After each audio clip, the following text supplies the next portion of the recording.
for taking into consideration of the Telangana Panchayat Raj Third Amendment Bill 2025. Those who are for the motion, please say yes. Those who are against, please say no. Yes, have it, yes, have it. The motion is carried and bill is introduced. I request the Minister for the Panchayat Raj to Sir, move ఈరోజు ఈ bill యొక్క ఉద్దేశం బీసీలకు స్థానిక సంస్థలలో 42% reservation కల్పిస్తూ నేడు పంచాయతీరాజ్ చట్ట సవరణ బిల్లును ప్రతిపాదిస్తున్నాం.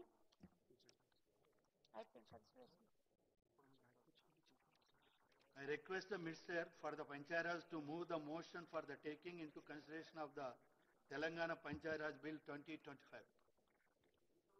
I beg to move for taking into consideration of the Telangana Panchayat Raj Second Amendment Bill 2025. The motion is moved. Now discussion on consideration of the bill.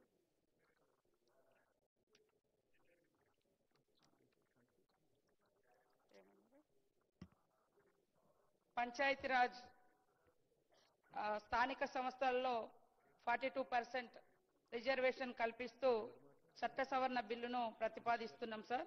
గత ప్రభుత్వంలో 2018 పంచాయతీరాజ్ చట్టంలో రిజర్వేషన్లను 50% పరిమితం చేస్తూ బీఆర్ఎస్ ప్రభుత్వం చేసినటువంటి చట్టం చేయడం జరిగింది. దాంట్లో 285A నిబంధన మరి సీలింగ్ పెట్టడం జరిగింది 50% వరకే.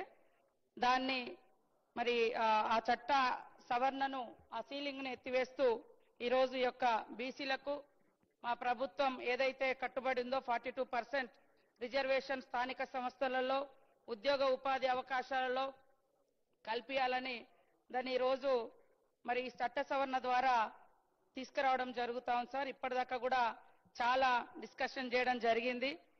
తెలంగాణలో బీసీలు అధికంగా ఉన్న రీత్యా జనాభా ప్రాతిపదికన రిజర్వేషన్లు కల్పిస్తామని ఆ రోజు మా నాయకుడు రాహుల్ గాంధీ గారు ఇత్నా ఆబాది ఉత్నా ఇస్సేదారి అనేటువంటి ఒక స్ఫూర్తితోటి ఒక సామాజిక న్యాయ మూల సిద్ధాంతానికి కట్టుబడేటువంటి మా ప్రభుత్వం మరి ఈరోజు ఇంటింటి సర్వే ద్వారా ఆ తర్వాత డెడికేటెడ్ కమిషన్ ఏర్పాటు చేయడం ద్వారా మరి ఈరోజు ఈ బిల్లును సమగ్రంగా శాస్త్రీయంగా అన్ని వర్గాలతోటి చర్చ చేసుకొని అసెంబ్లీలోకి తీసుకురావడం జరిగింది సార్. గతంలో కూడా 2 బిల్లులు తీసుకురావడం జరిగింది, ఆర్డినెన్స్ కూడా తీసుకురావడం జరిగింది.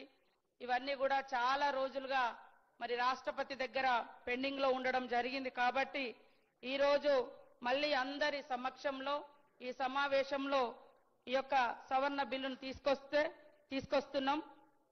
కాబట్టి మరి అన్ని పక్షాలు బీసీల ప్రయోజనాలను ఆర్థిక సామాజిక రాజకీయ ప్రయోజనాలను దృష్టిలో పెట్టుకొని ఈ చట్ట సవరణ బిల్లును ఆమోదించాల్సిందిగా కోరుతా ఉన్నాను.